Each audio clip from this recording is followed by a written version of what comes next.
ഇത് ആഫ്ട്രോണിൻ്റെ ഒരു വാഷിംഗ് മെഷീനാണ്, ഫ്രണ്ട് ലോഡ് വാഷിംഗ് മെഷീനാണ്. അപ്പം ഇതിൻ്റെ മോഡൽ AFWF 6000 ആണ്.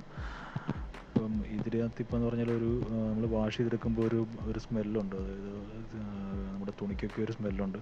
അപ്പോൾ അതെന്താണെന്ന് നമുക്ക് ചെക്ക് ചെയ്യണം. അതിനുവേണ്ടി ബാക്കിയെല്ലാം ചെക്ക് ചെയ്തിട്ട് ഒരു തവണ ഫുൾ തുണിയിടാതെ നമ്മൾ വാഷ് ചെയ്തൊക്കെ നോക്കിയായിരുന്നു. അപ്പോൾ എന്നിട്ടൊന്നും മാറിയില്ലത്. അപ്പം അതിനുവേണ്ടി നമ്മൾ നോക്കിയാണ്. ബാക്കി ഉൾഭാഗങ്ങളൊക്കെ ചെക്ക് ചെയ്തു, വേറെ പ്രശ്നങ്ങളൊന്നും ഇല്ലായിരുന്നു. ഇത് തുറന്നപ്പോഴാണ് ഈ മെയിൻ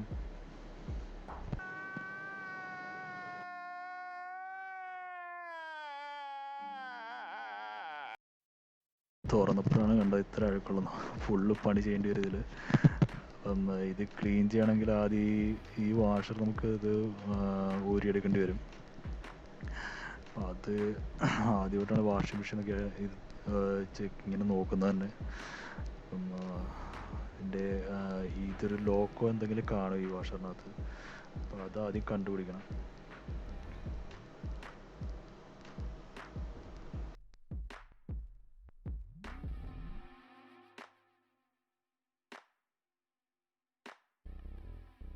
ഈ ഔട്ടറിൻ്റെ ഭാഗത്തുള്ള ഇതാണ് അതിൻ്റെ ലോക്ക് വരുന്നത്.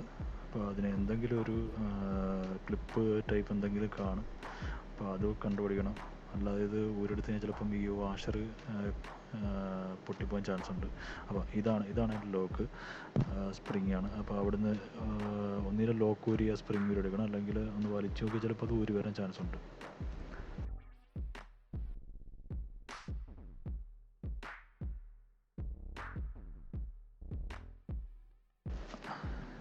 സ്പ്രിങ് ഇപ്പോൾ പുറത്തോട്ട് വലിച്ചാൽ മതി. അപ്പം തനിയെ അത് ഊരി വരുന്നുണ്ട്. അത്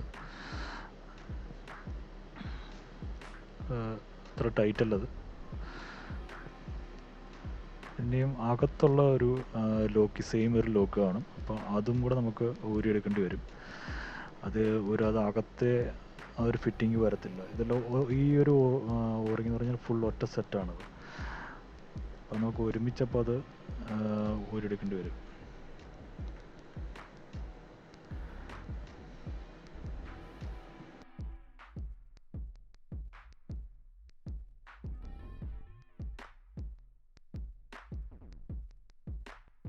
ഉള്ളിൽ ഈ ലോക്ക് അഴിക്കാൻ വേണ്ടി ചെറിയ, അതായത് നീളം കുറഞ്ഞൊരു സ്ക്രൂ ഡ്രൈവർ മതി.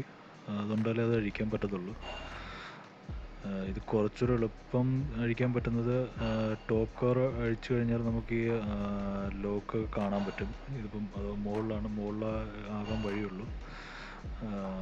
അപ്പം ആ ടോപ്പ് കവർ അഴിച്ചും കാണാൻ പറ്റും. അത് ഞാൻ കുറച്ച് കഴിയുമ്പോൾ ഇതിൻ്റെ വീഡിയോയിലൂടെ ആഡ് ചെയ്തിട്ടുണ്ട്.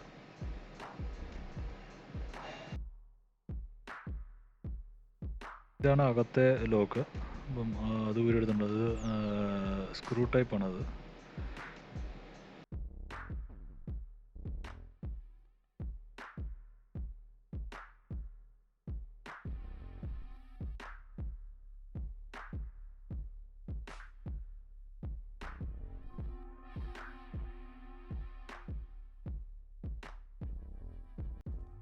പതിയെ കീറിപ്പോകാത്ത രീതിയിൽ പതിയെ വലിച്ചാൽ മതി. ഈ പോരുക ലോക്കിൽ നിന്ന് വിട്ടു പോരുക.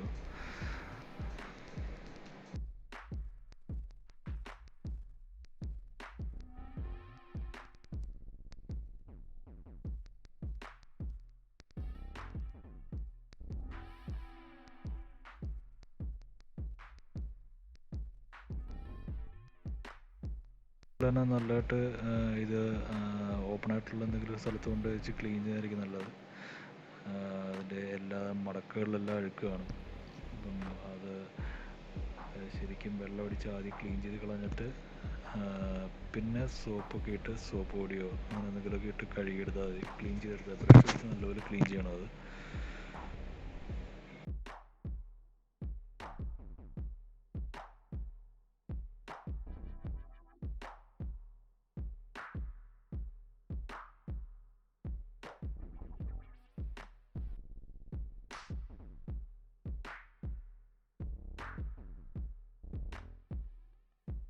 അതേപോലെ ഈ കാണുന്ന ഭാഗങ്ങളിലെ അഴുക്ക് നമുക്ക് നീ തുണി കൊണ്ട് ക്ലീൻ ചെയ്തെടുക്കുക. അകത്തോട്ട് വെള്ളം പോകാൻ പാടില്ല. നേരെ താഴെയാണ് മോട്ടറൊക്കെ ഇരിക്കുന്നത്. അപ്പം ആ ഭാഗത്തോട്ട് വെള്ളം പോകാൻ പാടില്ല. അപ്പം നമുക്ക് തുണി കൊണ്ട്, നനഞ്ഞ തുണി കൊണ്ട് ചെറുതായിട്ട് തൂത്തെടുക്കുന്നതായിരിക്കും നല്ലത് ആ ഭാഗങ്ങൾക്ക്. പിന്നെ ഇതിൻ്റെ ഈ ഉൾഭാഗങ്ങൾക്ക്, അതായത് ഡ്രമ്മിൻ്റെ അകത്തൊക്കെ നമുക്ക് ക്ലീൻ ചെയ്യാൻ പാടാണ്. അത് ക്ലീൻ ചെയ്യണമെങ്കിൽ ഡ്രം അഴിച്ചൂരി എടുക്കുകയൊക്കെ വേണ്ടി വരും. അപ്പോൾ അത്ര അഴുക്കും അങ്ങോട്ട് പോയിട്ടില്ല. അപ്പോൾ അതിൻ്റെ ആവശ്യം ഉണ്ടാകത്തില്ല.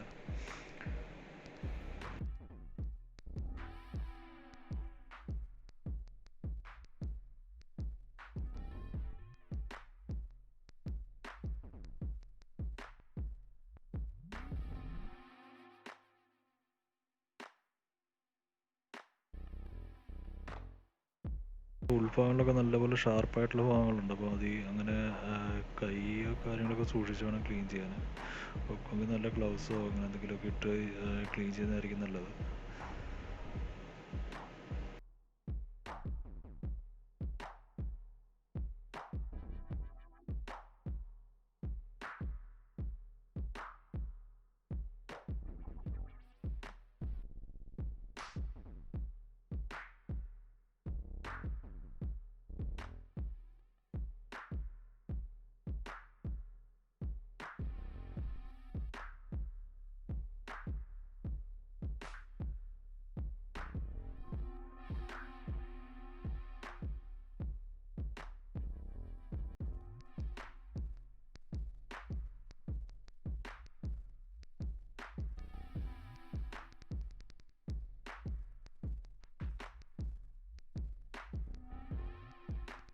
എൻ്റെ ഈ ടോപ്പ് കവർ അഴിക്കുന്നത്, അപ്പോൾ ഞാൻ ഓൾറെഡി ഇപ്പോൾ എൻ്റെ ആ ബാക്കിലെ കാണുന്ന സ്ക്രൂ രണ്ടിനും ഞാൻ അഴിച്ചു വെച്ചിരിക്കുകയാണ്. അപ്പം ഈ ടോപ്പിലെ കവറപ്പം ഈസി ആയിട്ട് ഊരിയെടുക്കാൻ പറ്റും.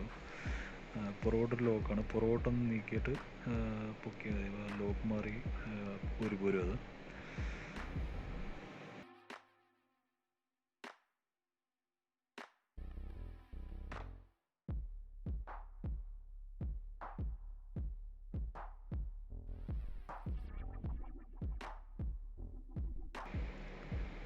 നമുക്ക് ഈ ടോപ്പ് കവർ ഊരി കഴിഞ്ഞാൽ നമുക്ക് ഈ ഇതിൻ്റെ ഉൾഭാഗങ്ങളൊക്കെ നല്ല വ്യക്തമായിട്ട് കാണാൻ പറ്റും. ഈ കാണുന്നതൊക്കെയാണ് ഈ കൗണ്ടർ വെയിറ്റുകൾ. അപ്പോൾ ഇതിൻ്റെ വൈബ്രേഷൻ കൂടാതിരിക്കാൻ വേണ്ടിയിട്ടുള്ള കൗണ്ടർ വെയിറ്റുകൾ കാര്യങ്ങളാണ്. ഇതുപോലെ തന്നെ ഒരെണ്ണം താഴെയും കാണും, ഫ്രണ്ട് ആ സൈഡിൽ കാണുന്നത്. ഇതെല്ലാം അപ്പം ഇതിൻ്റെ വൈബ്രേഷൻ കുറയ്ക്കാൻ വേണ്ടി ഉള്ള വെയിറ്റുകളാണിത്. അത് കൂടാതെ ഇതിൽ ഒരു 2 ഷോക്ക് അബ്സറും കാണും താഴെ. അപ്പോൾ ഇതൊക്കെയാണ് ഈ വാഷിംഗ് മെഷീൻ്റെ വൈബ്രേഷൻ കുറയ്ക്കാൻ സഹായിക്കുന്നത്. കുറച്ചുകൂടെ ക്ലീൻ ചെയ്യാൻ സൗകര്യത്തിന് വേണ്ടി ഇതിൻ്റെ ഈ ഫ്രണ്ട് ഡോറും കൂടെ ഒന്ന് അഴിക്കുന്നത്. അപ്പോൾ ഉൾഭാഗങ്ങളൊക്കെ ആ സൈഡൊക്കെ നല്ലതായിട്ട് ക്ലീൻ ചെയ്യാൻ പറ്റും. 2 സ്ക്രൂ അഴിച്ച് കഴിഞ്ഞാൽ ഇതുപോലെ തന്നെ ബാക്ക് ഒരു ലോക്കാണ്. ഡോറ് മുകളിലേക്ക് ഉയർത്തി കഴിഞ്ഞാൽ ആ ലോക്കിൽ ഊരി പോരും. എന്താണെന്ന് വെച്ചാൽ ഇതിൻ്റെ വേസ്റ്റ് വാട്ടർ പോകുന്ന പൈപ്പ്, അതുപോലെ തന്നെ ഹോസൊക്കെ ചെക്ക് ചെയ്യാൻ വേണ്ടിയാണ്. അപ്പം ഈ ഈ കാണുന്ന ബ്ലാക്ക് കളറാണ് ഇതിൻ്റെ വേസ്റ്റ് വാട്ടർ പോകുന്ന ഹോസ്.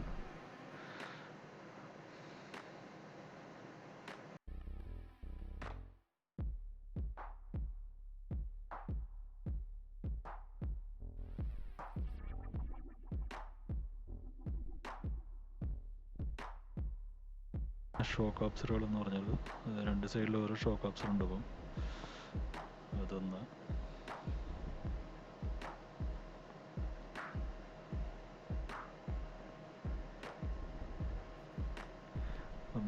ഈ ഹോസിൽ കൂടെയാണ് വേസ്റ്റ് വാട്ടർ വരുന്നത്. അപ്പം ഈ ഹോസിൽ കൂടെ പോയിട്ടാണ് മറ്റേ നമ്മുടെ ഔട്ട് വരുന്ന ഹോസിലേക്ക് പോകുന്നത് വേസ്റ്റ് വാട്ടറെല്ലാം.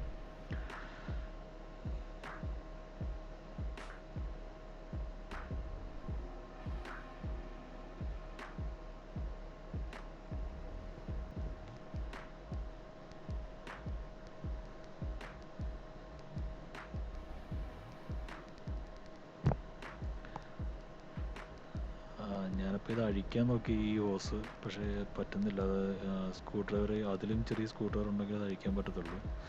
അതൊരു സ്ക്രൂ വന്നിരിക്കുന്ന പറഞ്ഞാൽ ഒരു വല്ലാത്തൊരു പോയിന്റിലാണ് വന്നത്. അപ്പോൾ അത് കാരണം നമുക്ക് അഴിക്കാൻ പറ്റുന്നില്ലത്.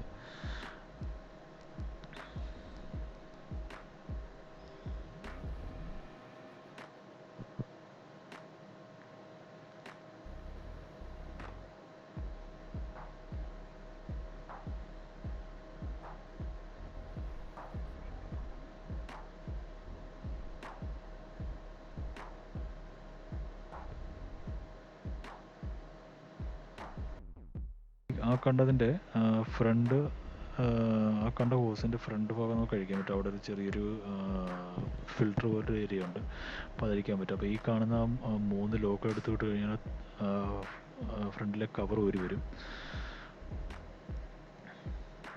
ഇപ്പോൾ ലോക്ക് എടുത്ത് വിടുകയാണ്. ലോക്ക് എടുത്തിട്ട് കഴിഞ്ഞാൽ ആ ഫ്രണ്ടിൽ ചെറിയൊരു കവർ ഊരി വരും. ഓക്കെ, അപ്പോൾ ഈ കാണുന്നതാണ് നമുക്ക് ഉള്ള വേസ്റ്റുകളൊക്കെ ഇവിടെയാണ് വന്ന് എന്തെങ്കിലും ഉണ്ടെങ്കിൽ അടിയുക. ഓക്കെ, അധികം പ്രശ്നങ്ങളൊന്നും ഇല്ല, അധികം വേസ്റ്റ് ആയിട്ടൊന്നും അതിനകത്തില്ല.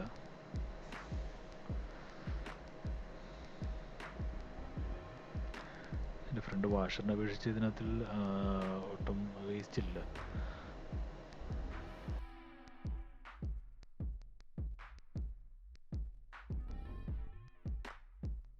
ഉണ്ട്, അതുപോലെ തിരിച്ച് റീഫിറ്റ് ചെയ്യുകയാണ്. വേറെ കുഴപ്പങ്ങളൊന്നും ഇല്ല ആ ഭാഗത്ത്. അപ്പോൾ അധികം അഴുക്ക് കാര്യങ്ങളൊന്നും ഇല്ലാത്തതുകൊണ്ട് അത് തിരിച്ച് റീഫിറ്റ് ചെയ്തു.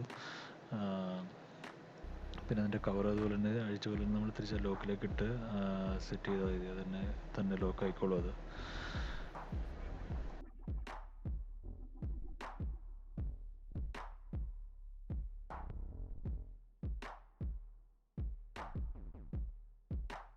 നമ്മൾ അത്ര അഴിച്ചുകൊണ്ട് നമുക്ക് ഇതിൻ്റെ ബെൽറ്റിൻ്റെ ടെൻഷന് കാര്യങ്ങളൊക്കെ ചെക്ക് ചെയ്യുന്നത് നല്ലതായിരിക്കും.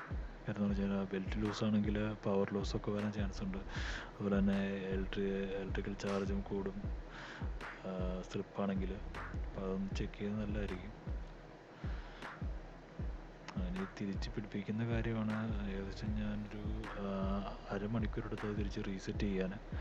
അത് അഴിക്കുന്ന പോലെ അത്ര എളുപ്പമല്ല അത് തിരിച്ച് റീസെറ്റ് ചെയ്യാൻ. കറക്റ്റ് അതിൽ താഴെ ഒരു പോയിൻ്റ് ഉണ്ട്, ആ പോയിന്റിൽ കറക്റ്റായിട്ട് വീണില്ലെങ്കിൽ വേസ്റ്റ് വരുന്ന വാട്ടർ അതിനകത്ത് എക്സസ് ആയിട്ട് ഇരിക്കും.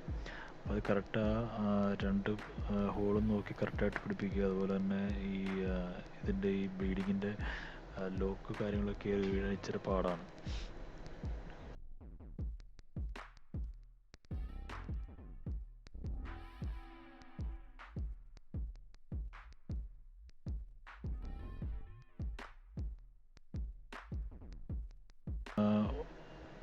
ഈ ഒരു ലോക്ക് ഇടുന്നത് ശരിക്കും അത് ഹുക്കിൽ നിന്ന് എടുത്ത് വിട്ടിട്ട് സെപ്പറേറ്റ് ചെയ്തിട്ട് പിന്നിടുന്നതായിരിക്കും നല്ലത്.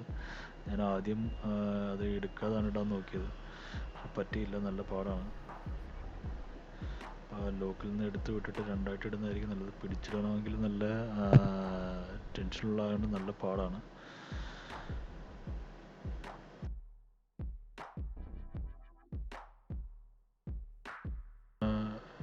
ഇതാണ് ഞാൻ ആദ്യം പറഞ്ഞത്. നമുക്ക് ടോപ്പ് കവർ അഴിച്ചു കഴിഞ്ഞാൽ ഈ ഒരു സ്ക്രൂ അഴിക്കാൻ വളരെ എളുപ്പമായിരിക്കും എന്ന് പറഞ്ഞത്. നമുക്ക് ഇതിലൂടെ തിരിച്ച് ടൈറ്റ് ചെയ്യുന്ന സമയത്ത് എളുപ്പമായി അത്.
ഇത് അഴിച്ചിടുന്നതായിരിക്കും നല്ലത്, അല്ലെങ്കിൽ നമ്മുടെ സമയം പോകുന്നേ ഉള്ളൂ.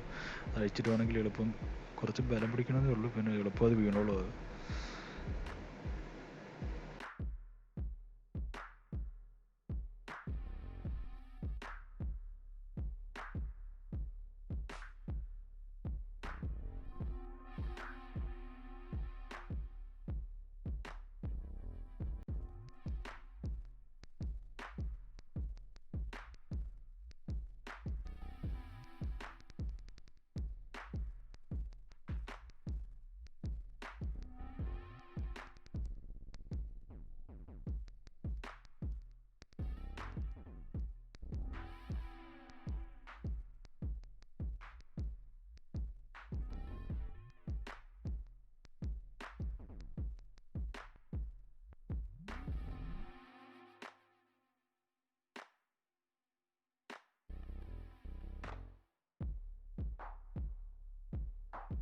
സെറ്റ് ചെയ്ത് കഴിഞ്ഞ ശേഷം നമുക്ക് ഇത് ഒന്നുകൂടെ ഒന്ന് ക്ലീൻ ചെയ്യണം എന്ന് പറഞ്ഞാൽ ഫ്ലഷ് ചെയ്തെടുക്കണം. അതിനുവേണ്ടി നമുക്ക് വിനാഗിരി ഒഴിച്ചാണ് ഫ്ലഷ് ചെയ്യേണ്ടത്. ഫ്ലഷ് ചെയ്യുന്നത് ഏറ്റവും നല്ലതാണ്. അപ്പം വിനാഗിരി ഒരു 1/2 ലിറ്ററോളം ഒഴിച്ചിട്ട് ഒരു 40 ഓർ 60 ഡിഗ്രി സെൽഷ്യസിൽ ഇത് റൺ ചെയ്യിക്കുന്നതായിരിക്കും നല്ലത്. ഒരു കാമണിക്കൂർ അല്ലെങ്കിൽ ഒരു അരമണിക്കൂർ. എന്നിട്ട് ഓട്ടോമാറ്റിക് ഫ്ലഷായി പൊക്കോളും അപ്പോൾ വെള്ളമൊക്കെ. അപ്പോൾ അങ്ങനെ ചെയ്യുന്നതായിരിക്കും നല്ലത്.